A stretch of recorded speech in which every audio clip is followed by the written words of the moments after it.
Oke, selamat malam kepada para investor dan juga trader tanah air. Apa kabarnya? Mudah-mudahan malam market sangat kurang kondusif saat ini. Mudah-mudahan tetap bisa stay positif dan juga tetap bisa berpikir realistis. Dan tentunya kita selalu berkumpul bersama di acara IG Live saya di hari Minggu malam jam 9 malam. Dan tentu saja hari ini kita akan bahas kaitannya mengenai Bloomberg yang melaporkan tren Indonesia pada aplikasi Bloomberg pada Jumat yang lalu. Apakah Indonesia masih ada harapan? Dan tentu saja hari ini kita akan lebih fokus membahas kaitan mengenai makroekonomi baik dari global maupun domestik, serta kira-kira apa yang perlu menjadi masukan dari pemerintah atau bagi pemerintah dikala kondisi rupiah kita telah menyentuh lebih dari 18.000 atau bahkan hampir 18.100, serta IHSG kita year to date udah anjlok dari titik tertingginya di 9.100-an mencapai hampir 40% di kisaran area 5.595. Dan hari ini kita akan bahas kaitannya mengenai hal tersebut. Dan saya juga akan bahas kalender-kalender apa yang perlu kita perhatikan di sepanjang bulan Juni ini. Oke, kaitan mengenai IHSG. Seperti saya sampaikan tadi, IHSG pada perdagangan Jumat lalu mengalami penurunan 4,2%. Dia menjebol beberapa area support mulai dari 5835, 5783 hingga akhirnya ditutup di angka 5594. Dan asing pada perdagangan Jumat lalu mengalami outflow di kisaran 3,72 T atau angka yang tertinggi setelah MSCI rebalancing outflow yang mana mencapai 8 T. Selanjutnya beberapa hari kisaran 1 T dan di Jumat lalu di angka 3 T. Sehingga setelah MSCI outflow atau setelah MSCI rebalancing tanggal 29 Mei, outflow masih sangat tinggi, yakni sekitar hampir 7 triliun rupiah. Ini menjadi angka yang cukup besar. Padahal sebelumnya proyeksi kita harusnya ketika MSCI rebalancing harusnya tekanan jual udah mulai mereda, tetapi seperti kita bahas ada area support yang sangat krusial yaitu 5969 terjebol di hari Rabu atau Kamis minggu lalu, sehingga akhirnya Jumat ditutup di area 5594. Nanti kita akan bahas apa yang mengakibatkan IHSG kita tertekan, dan tentu saja rupiah juga menjadi perhatian kunci kita karena berhasil tembus di area 18.000 per 1 USD-nya. Oke, jadi sebagai cerita ya bahwa year to date asing telah melakukan outflow sebesar 68,5 T. Karena apa? Awalnya yang pertama, karena MSCI nge-freeze konstituen baru di IHSG, dari IHSG ke MSCI, sehingga ada anjlok massal, apalagi waktu itu ada pernyataan jika tidak ada perbaikan akan diancam turun ke frontier market. Kemudian diikuti penurunan outlook dari Moody's dan juga Fitch dari outlooknya stable ke negatif karena memperhatikan fiskal kita. Mereka concern sama fiskal kita, takutnya dengan project-project strategis kita itu bisa menurunkan kemampuan kita sehingga defisitnya bisa lebih dari 3%. Kemudian lagi ada perang US dan juga Iran itu di akhir Februari.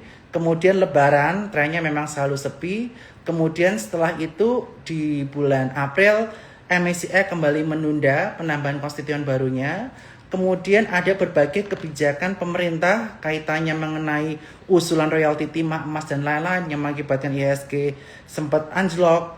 Kemudian adanya badan ekspor satu pintu dan hingga MSCI rebalancing. Dan di minggu yang ini udah mulai kelihatan bahwa berdasarkan headline dari Bloomberg mulai ada trust issue atau kaitannya mengenai krisis kepercayaan dari asing terhadap Indonesia. Nah, oleh karena itu kita akan bahas nih, terutama yang setelah rebalancing MSCI 29 Mei, outflow itu masih tinggi, sekitar 6-7 triliun rupiah. Itu ada apa? Sehingga berhasil menjebol support di area 5969 sehingga Jumat ditutup di angka 5594. Kalau kita melihat judul Bloomberg ya yang melaporkan tren Indonesia, ini dilaporkan di tulisannya Bloomberg tersebut adalah kaitannya mengenai K2 Asset Management, yang mana mereka menyatakan bahwa telah melepas seluruh saham Indonesia pada tahun 2024.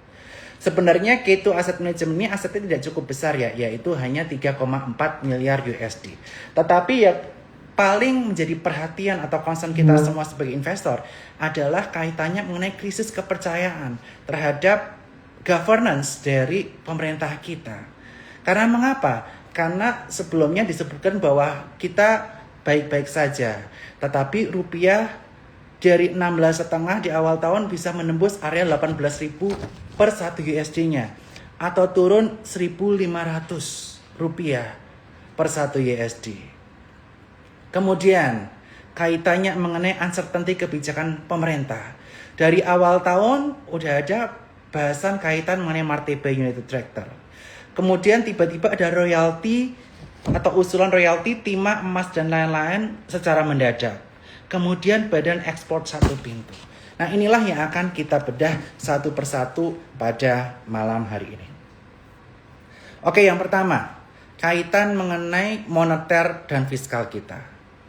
Tentu saja seperti saya sampaikan di IG Live saya berkali-kali, IHSG kita akan tertekan jika rupiah kita terus melemah. Dan dari sebelumnya, waktu live saya pertama itu rupiah masih di kisaran bawah 17.000, sekarang udah tembus 18.000 per 1 USD-nya. Ini menimbulkan krisis kepercayaan dari para investor, baik asing maupun domestik. Bagaimana pemerintah menghandle moneter ini? Itu yang pertama. Kemudian, yang kedua, kaitannya mengenai fiskal. APBN kita, asumsinya adalah di angka rupiah 16.500 per 1 USD. Kemudian harga oil di angka 70 USD per barelnya. Padahal akibat dari perang Iran dan juga US, oil sempat menembus 95 USD per barelnya. Walaupun saat ini di kisaran 93 USD per barel. Sehingga tentu saja banyak orang khawatir kaitan mengenai kondisi moneter kita dan juga fiskal kita. Apabila kita bisa menembus lebih dari 3% kaitan mengenai defisit fiskal per PDB. Akan tetapi, berdasarkan pernyataan Kementerian Keuangan di hari Jumat lalu yang disampaikan oleh Menteri Keuangan Pak Purbaya, defisit fiskal kita ada di angka 180,4 triliun rupiah per Mei 2026 atau di angka 0,7%. Tetapi banyak investor yang mengkhawatirkan karena di tahun 2026 ini ada jatuh tempo obligasi di kisaran 800 santai dan kebanyakan ada di semester 2. Nah, ini yang mengakibatkan kekhawatiran dari para investor. Kemudian yang kedua adalah kaitan mengenai uncertainty kebijakan pemerintah. Di awal tahun, konsesi Martebe yang sebelumnya dimiliki United Tractor sempat menjadi bahan atau hot topic di kalangan industri keuangan karena itu udah memiliki izin tetapi disengketakan oleh dari pemerintah. Kemudian dari situ berembet ke usulan royalti timah emas yang ditingkatkan walaupun tidak jadi. Dan yang terakhir adalah kaitan mengenai badan ekspor satu pintu untuk kaitannya mengenai coal dan juga CPO. Nah, karena dua hal tadi, kekhawatiran antara fiskal dan moneter dan uncertainty kebijakan pemerintah, banyak investor ini masih takut. Sehingga tentu saja outflow setelah MSCI pun masih di angka 6 triliun rupiah. Nah, lalu sebagai investor, apa yang kita tunggu dari pemerintah untuk kaitannya mengenai kepercayaan investor ini? Yang pertama adalah kaitan mengenai komunikasi dari pemerintah kepada publik yang perlu diperbaiki. Diperbaikinya gimana? Yang pertama, sebaiknya sebelum petunjuk teknis sudah jelas, undang-undangnya sudah jelas, jangan diumumkan kebijakannya terlebih dahulu. Karena itu mengakibatkan banyak investor yang berasumsi. Contohnya kaitan mengenai kebijakan satu pintu dari PT DSI. Banyak orang yang berasumsi, wah ini nanti dia menjadi trader atau tengkulak, mirip plywood atau cengkeh zaman dulu. Ada yang berpendapat, Oh enggak, ini nanti hanya sebagai pengawas atau hanya sebagai semacam administrator saja, sehingga nanti hanya ada fee semacam kayak fee bursa lah, fee bursa ke C ke P, hanya fee kecil aja, bukan sebagai trader atau tengkulak. Nah, ini yang harus diperbaiki. Jangan sampai kita mengeluarkan kebijakan tapi juknis atau undang-undangnya belum jelas, karena itu mengakibatkan ketidakpastian di pasar. Dan tentu saja kebijakan yang udah terlanjur keluar seperti badan ekspor satu pintu dan lain sebagainya itu harus segera diklarifikasi juknisnya supaya investor mendapatkan clearance. Kebijakan badan ekspor satu pintu itu nanti seperti apa? Kita udah tahu bahwa mulai dari 1 Juni sampai akhir tahun kita hanya berlaku sebagai pengawas, di mana nanti di aplikasi di pelabuhan itu akan dipencet apakah Anda bersedia mengirimkan data ke PT DSI, itu dikirimkan datanya. Nah, tapi yang per 1 Januari belum clear. Nah, clearance-nya ini sangat dibutuhkan dan kedepannya diharapkan jangan mengumumkan kebijakan juknis sebelum semuanya jelas. Kemudian yang kedua, kita belajar dari case MSCI kita, yang mana kita sempat di-freeze dan bahkan diancam untuk bisa turun ke frontier. Karena mengapa? Karena komunikasi dari pihak SRO kita ke MSCI mungkin kurang transparan dan kurang clear, kurang jelas. Nah, oleh karena itu kita harapkan kepada pemerintah kita yang sekarang, ketika memberikan komunikasi ke publik, semuanya itu harus transparan, harus clear, dan udah ada juknis jelasnya. Jangan sampai ini menjadi gosip atau menjadi rumor yang menyebabkan ketakutan dari para investor. Dan yang ketiga, tentu saja jika ada kementerian atau pejabat yang kinerjanya kurang produktif, mungkin reshuffle ini bisa menjadi salah satu jalan yang perlu ditindak tegas oleh pemerintah. Jangan sampai karena ada hutang politik dengan orang tersebut tidak diturun-turunkan. Padahal ujung-ujungnya kabinet itu adalah pembantu presiden. Haruslah kabinet tersebut bisa menjadi sosok yang produktif. Kurang lebih seperti itu. Dan besok kaitan mengenai reshuffle kabinet, banyak rumor dan ada beberapa orang yang chat saya, katanya besok itu ada reshuffle kabinet. Dan saya harapkan reshuffle kabinet yang terjadi besok itu bisa menjadi reshuffle kabinet yang betul-betul sesuai dengan strength mereka atau forte mereka. Jangan sampai orang yang kurang cocok di bidang A itu ditaruh di bidang A, mending dipindahkan ke bidang lainnya. Dan di sini juga berbagai rumor ada ya kaitan mengenai ada Menteri Keuangan yang potensi diganti dari Pak Purbaya ke Pak Cati Basri, kemudian Pak Purbaya ke Gubernur BI, dan ini semuanya masih berupa rumor. Kita akan tunggu besok hari. Tetapi kaitan mengenai reshuffle Kementerian Keuangan itu pernah terjadi pada masa kepemimpinan Pak SBY di tahun 2013 ke 14. Di mana di tahun 2013 sebelumnya Kementerian Keuangannya adalah Pak Agus Marto.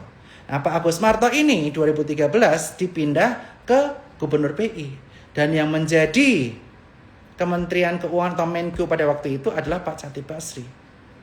Dan langkah itu merupakan langkah yang cukup strategis di tahun 2013-14 sehingga mata uang kita bisa lebih kuat lagi bahkan cenderung stabil. Nah, oleh karena itu tentu saja jika memang sudah dibutuhkan reshuffle itu memang harus ada. Tetapi sekali lagi untuk yang kinerja kurang produktif. Kalau udah produktif ya tidak masalah. Ini semua penilaian dari presiden dan juga bisa dilihat dari KPI sebelumnya. Dan juga kaitan mengenai pemerintah, kita juga ingin pemerintah ini lebih formal dalam mengatasi setiap komentar dari investor asing ataupun domestik. Jangan sampai kita dianggap terlalu menyepelekan atau menggampangkan problem-problem dari dalam negeri. Kita harus sampaikan secara transparan, formal, dan juga clear. Baik itu kondisi positifnya maupun negatifnya. Itu yang perlu kita perhatikan. Dan tentu saja kaitan mengenai fiskal, jika memang APBN kita ada masalah, kita juga harus clear, terbuka. Kalau bagus juga terbuka. Tetapi kita harus juga memberikan poin-poin mana yang perlu diperhatikan. Misalnya tadi contohnya harga asumsi USD dari 16.500 ke 18.000. Kemudian oil dari harga 70 sekarang ke 95. Nah itu harus bisa lihat sensitivity analisisnya, itu mempengaruhi APBN itu seperti apa. Dan jika memang harus ada pos-pos yang dikurangi, kita harus mulai dari yang tidak prioritas atau tidak strategis. Nah itu diperlukan keberanian nyata dari pemerintah kita kali ini. Nah kemudian ada pertanyaan, kenapa indeks global kemarin mengalami penurunan cukup signifikan? Yang pertama, indeks mengalami penurunan cukup signifikan karena fund-fund itu lagi persiapan untuk book building IPO besar yang akan terjadi di bulan Juli nanti, yang mana SpaceX dan juga Anthropic ini bakal IPO. Selain itu tentu saja US Iran yang masih belum ada kesepakatan juga menjadi penyebab penurunan dari bursa Amerika tersebut. Walaupun sebenarnya menurut pandangan saya penyebabnya lebih karena duitnya itu lari untuk SpaceX dan juga Anthropic. Karena yang lebih banyak turun itu kemarin adalah Nasdaq, S&P 500 dan juga bursa-bursa yang banyak teknologinya seperti Nikkei Tokyo dan juga kaitannya mengenai Kospi Korea. Lalu bagaimana dengan IHSG besok? Nah, IHSG besok tentu saja ada support krusial yang perlu dijaga, yaitu 5509 dan ada gap di area 5393. Kemudian support selanjutnya lagi yang jangan sampai jebol habis tutup gap adalah 5371. Kalau 5371 jebol itu bisa mengarah ke area 5000. Jadi jagain 5509, 5393 dan closing jangan sampai di bawah 5371. Dengan area resisten 1 5783 dan resisten 2 di area 5835. Dan sentimen yang perlu diperhatikan besok hingga minggu-minggu yang akan datang adalah yang pertama, besok rumor ada reshuffle kabinet. Itu akan perlu diperhatikan, yakni di tanggal 8 Juni 2026. Itu perlu dicatat. Jika memang ada pergantian yang signifikan dari kabinet dan orang yang menjadi pengganti yang merupakan teknokrat, yang merupakan sosok yang dipercaya oleh investor, baik itu asing maupun lokal, itu sentimennya bisa positif. Itu besok yang akan diumumkan. Kemudian 16 sampai 17 Juni nanti ada kaitannya mengenai FOMC pertama dari The Fed di bawah kepemimpinan Kevin Warsh. Jadi ini kita akan lihat suku bunga Amerika naik, turun, apa stay. 17 sampai 18 Juni nanti ada RDG atau Rapat Dewan Gubernur Bank Indonesia. Ini perlu diperhatikan. Dan nanti yang paling penting kaitan Indonesia adalah tanggal 18 Juni.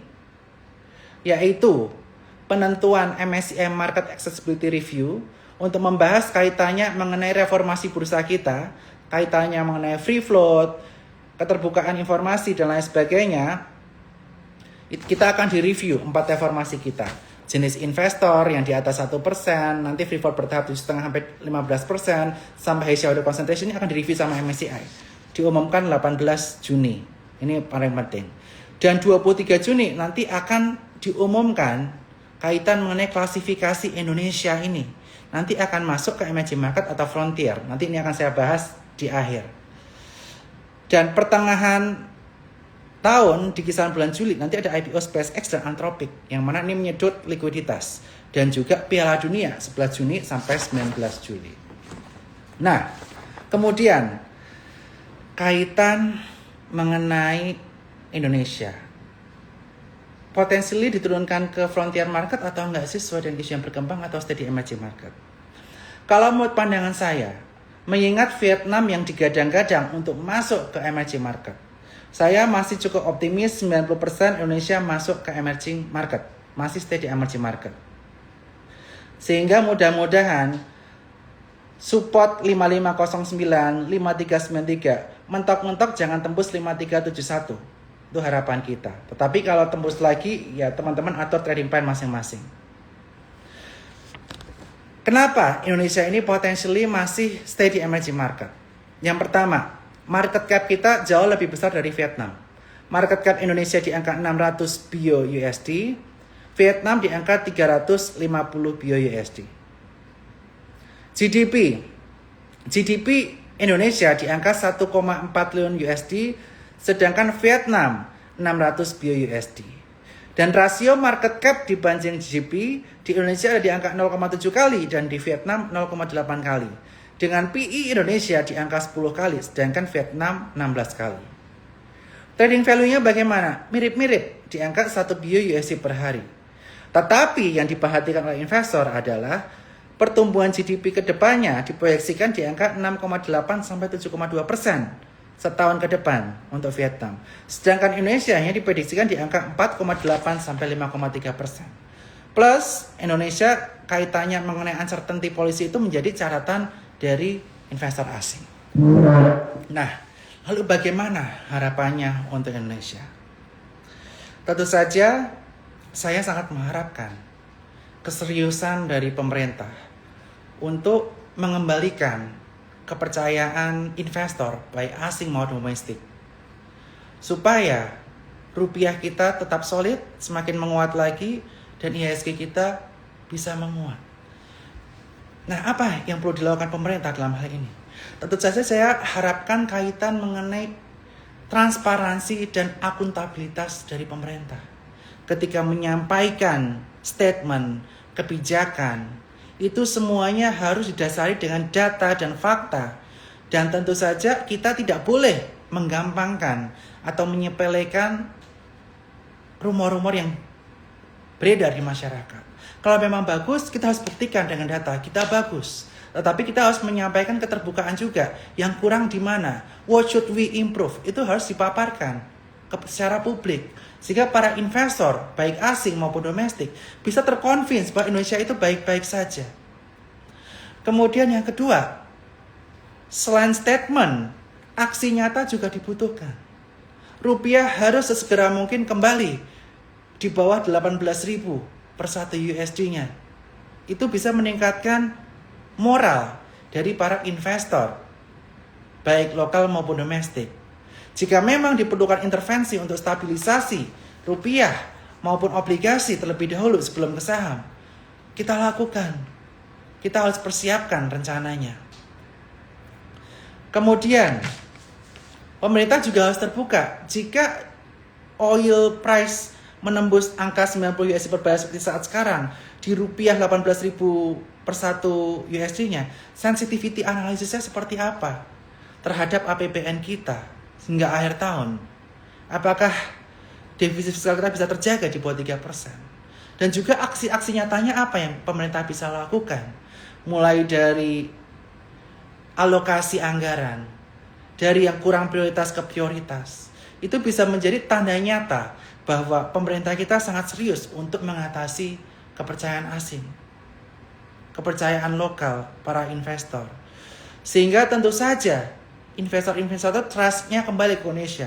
Karena sekarang yang terjadi adalah masalah trust issue atau krisis kepercayaan. Dan jika memang dibutuhkan, dan Bapak Presiden Prabowo menilai bahwa dibutuhkan prajurit-prajurit atau kementerian-kementerian atau menteri-menteri, kabinet-kabinet yang lebih capable, yang lebih sesuai di bidangnya, reshuffle tidak masalah seperti yang dirumorkan. Yang penting dengan adanya reshuffle tersebut sudah menunjukkan intensi nyata dari pemerintah. Tetapi tidak hanya berhenti di reshuffle saja, tetapi harus sampai ke program-program kerja secara mendetail, yang mana bisa mengakibatkan moneter kita makin kuat, fiskal kita makin kuat, dan ujung-ujungnya apa? Kepercayaan investor terhadap currency kita, negara kita, dan indeks kita semakin baik. Jangan sampai yang terjadi di masa lalu itu terjadi di Indonesia. Oleh karena itu mudah-mudahan ada kabar baik, dan mudah-mudahan teman-teman pemerintah bisa mendengarkan hal ini, dan kita semua bisa melihat aksi nyata dari pemerintah. Pemerintah yang perhatikan segala hal secara mendetail. Itu yang kita harapkan dari para investor. atau dari pemerintah. Itu yang kita investor harapkan kepada pemerintah. Mudah-mudahan Indonesia semakin baik sesuai dengan mimpi Pak Prabowo, Indonesia Emas 2045. Kita tunggu buktinya, Pak. Dan mudah-mudahan jaya selalu untuk Indonesia. Mudah-mudahan pemimpin kita dibukakan matanya, dibukakan telinganya, supaya semua ini yang terjadi bisa segera usai. Itu yang kita tunggu-tunggu, Pak. Terima kasih buat semua yang udah hadir pada malam hari ini. Berdoa untuk Indonesia malam hari ini 7 Juni 2026. Mudah-mudahan doa kita semua bisa membukakan mata pemerintah kita, telinga, hati mereka, pikiran mereka untuk mencapai Indonesia yang lebih baik. Terima kasih semuanya dan bye-bye.